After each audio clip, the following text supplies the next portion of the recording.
miehet, Tommin kanssa mietittiin, että mistä ihmistä nuo pisarat tulee, että nehän tulee tuolta ylhäältä pilvestä, mutta sekin on tuolla ihan Iisalmen puolella, niin meihin jotakin se tänne saattaa ja siinä on mitään lupoo siihen omaa, mutta ei mitään hätteä kuskee on se. Ja nyt lähdetään ja Vytatus pistää todellakin Aallon syödille hirvittävällä vauhdilla.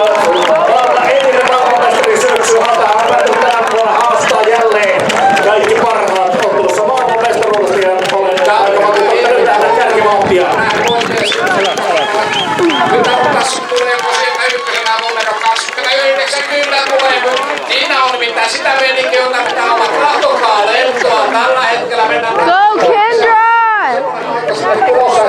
Niitä jo niin pieni numero tuolla lähtötaululla, mutta ei kyllä. Ylerikin on tuolla ihan onnellisesti, ihan rauhallisesti.